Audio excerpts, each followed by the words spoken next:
Bonjour à tous et à toutes, et bienvenue dans cette nouvelle vidéo, qui est la seconde d'une série de 3 épisodes concernant les médicaments de l'hémostase. Après avoir vu dans le premier épisode les notions importantes sur l'hémostase, nous allons parler aujourd'hui des traitements par héparine. Nous aborderons donc les traitements à base d'héparine non fractionnée, puis les héparines de bas poids moléculaire. Prenons d'abord le temps de voir ensemble ce que sont les héparines.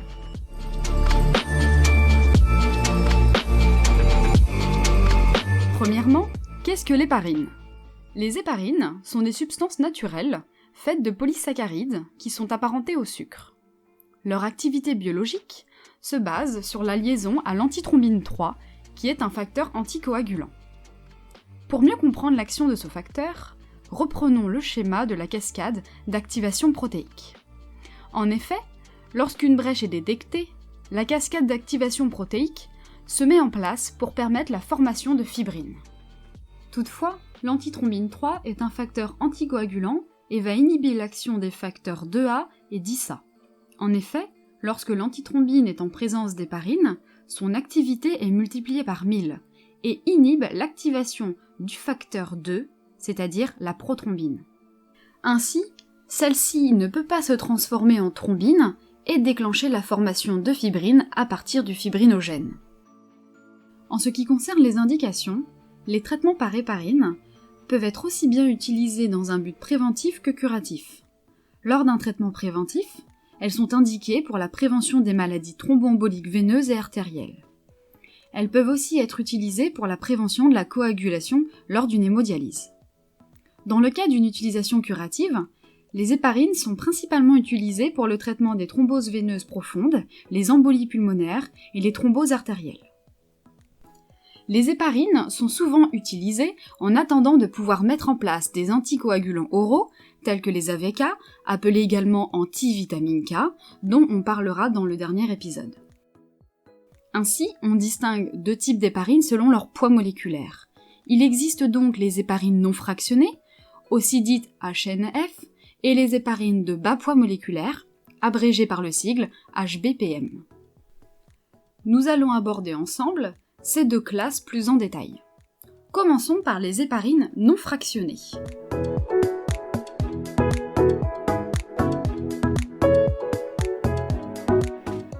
La structure de ce type d'héparine est un mélange hétérogène de polysaccharides de poids moléculaire moyen, et comme nous l'avons dit tout à l'heure, celle-ci agit grâce à la liaison avec l'antithrombine 3.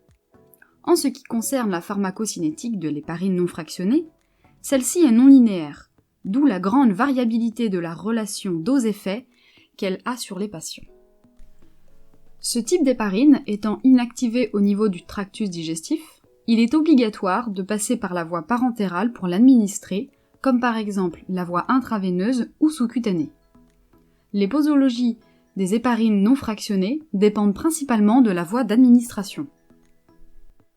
L'héparine sodique est utilisée pour la voie intraveineuse en tant que traitement curatif.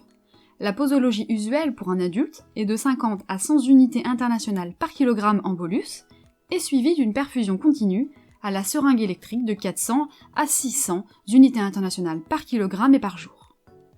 Il est évidemment nécessaire de faire une surveillance régulière du linéaire, c'est-à-dire un indicateur de la coagulation sanguine, pendant toute la durée de la perfusion. L'héparine calcique est utilisée pour la voie sous-cutanée en tant que traitement préventif, avec une posologie usuelle de 150 unités internationales par kilogramme par jour, en 2 à 3 injections sous-cutanées.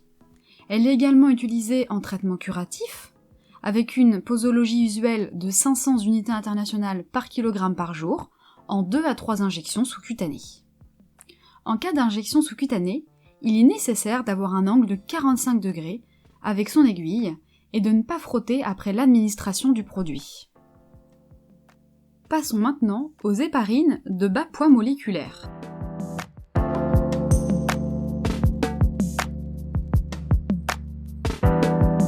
Les héparines de bas poids moléculaire sont élaborées grâce au fractionnement des héparines non fractionnées et sont les plus souvent utilisées Ainsi, vous les croiserez donc régulièrement dans les services. Contrairement aux héparines non fractionnées, les héparines de bas poids moléculaire résultent d'un mélange homogène de polysaccharides de poids moyen. Leur mode d'action est similaire à celui des héparines non fractionnées, même si leur inhibition est plus active sur le facteur 10A que sur le 2A. De plus, leur pharmacocinétique est linéaire, ce qui permet une utilisation plus sécuritaire, étant donné que les effets sont moins dépendants des patients. Tout comme pour les héparines non fractionnées, ce type d'héparine est inhibé au niveau du tractus digestif, obligeant l'utilisation de la voie parentérale. De plus, la demi-vie est supérieure aux héparines non fractionnées, ce qui permet une durée d'action plus longue. Voici maintenant quelques exemples de posologie pour les héparines de bas poids moléculaire, avec la molécule la plus courante, qui est l'enoxaparine sodique, aussi connue sous le nom commercial de Lovenox.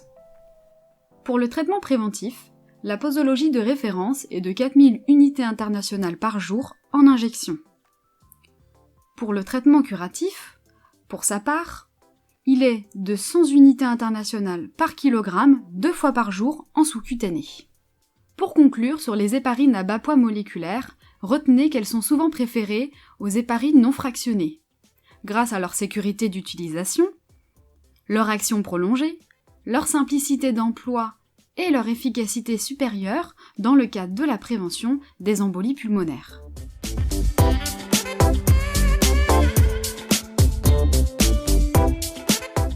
Dans cette partie, nous allons aborder les particularités concernant les héparines, telles que leur surveillance, les contre-indications ou encore les pathologies induites. En effet, ces traitements nécessitent une certaine surveillance biologique, plus ou moins accrue selon le type d'héparine. Pour les héparines non fractionnées, il est important de faire un bilan avant toute administration avec un dosage des plaquettes, mais aussi du temps de céphaline activé, dit aussi TCA, et qui permet d'évaluer le temps de la coagulation. Quand il est question d'un traitement curatif à base d'héparines non fractionnées, le TCA doit être dosé 4 heures avant le début du traitement, et ce jusqu'à l'obtention de valeurs satisfaisantes décidées par le médecin. Il passera ensuite à un contrôle une fois par jour. Le taux de plaquettes est quant à lui vérifié une fois par semaine. Les héparines de bas poids moléculaire nécessitent également un bilan avant l'administration, avec un dosage du taux des plaquettes et une évaluation de la fonction rénale en évaluant la clairance de la créatinine. Lors d'un traitement curatif, les plaquettes devront être surveillées 2 fois par semaine jusqu'au 21e jour d'administration. Lors de l'utilisation d'héparines, il est important d'être prudent, surtout lors de situations à risque accru de saignement, comme l'utilisation simultanée de médicaments affectant l'hémostase. Sachez qu'il existe un antidote aux héparines, en cas de surdosage, qui est le sulfate de protamine. Enfin, il est important de savoir qu'il existe une pathologie rare mais extrêmement grave qui peut être induite par les héparines et qui se nomme TIH, soit thrombopénie induite par héparine. Celle-ci consiste en une complication immunoallergique sévère où le corps fait une réaction allergique à la présence d'héparine dans son système. Le TIH se manifeste alors par une thrombopénie avec un risque de thrombose veineuse ou artérielle. La thrombopénie est induite par une activation plaquettaire intense à cause des anticorps qui interagissent avec le facteur 4 plaquettaire, qui est libéré en présence d'héparine. Il y a alors une activation plaquettaire intense, ce qui entraîne une thrombopénie et active la cascade de coagulation qui permet la formation d'un caillou. Ce qu'il faut surtout retenir, c'est qu'il est important de ne surtout pas administrer d'héparine à un patient ayant déjà eu un antécédent de TIH, c'est-à-dire thrombopénie induite par héparine. Concluons sur le fait que ce sont des médicaments d'usage très fréquent à l'hôpital. Mais pas seulement.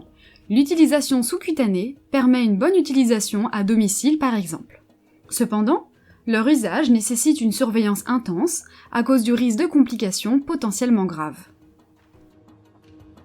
Maintenant que vous maîtrisez les traitements par héparine, nous pouvons aborder dans le 3e épisode les derniers traitements en lien avec l'hémostase.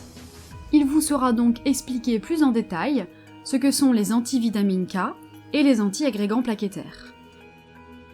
Comme d'habitude, avant de se quitter et comme chaque vidéo, voici un petit quiz sur les notions que nous venons d'aborder. À vous de trouver si les affirmations suivantes sont vraies ou fausses. N'hésitez pas à mettre pause afin de prendre le temps de réfléchir.